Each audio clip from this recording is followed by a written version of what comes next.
Okay, so Saint Nicholas, who was he? He was a guy dressed in red. Why was he dressed in red? Because he was a bishop in the old church during the time of the Council of Nicaea. Why did the bishops dress in red? Because the colour red symbolised martyrdom or preparation for martyrdom. Namely, the original Saint Nicholas was convinced that, he may actually have to die for his faith. And so the bishops themselves were in a precarious situation, you might say. The sack which we see Father Christmas carrying on his back was supposed to have been the money which Saint Nicholas himself stole from the church so he could buy women out of prostitution.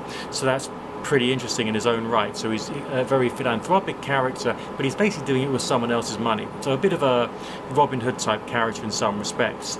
Then there's the defining moments when the original Nicholas, okay, the guy who was going to be known as Saint Nicholas, was in the Council of Nicaea himself, and he was having this debate with this guy called Arius, who had a very different Christian theology.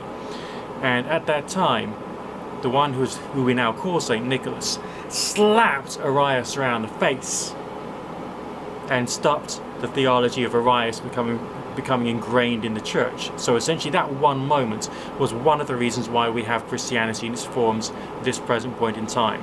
And therefore Saint Nicholas stands for and has become the patron saint of true Christian theology.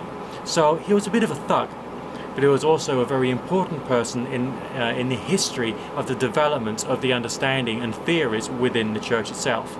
If you were to actually look more closely at the theology of Arius, you may find that it's slightly more rational actually than the theology promoted by Saint Nicholas, but never mind. These are characters from history, and now we have to think about what kind of world we want to have in the future and how we're going to bring that about. But for the moment, Merry Christmas and Happy New Year, one and all.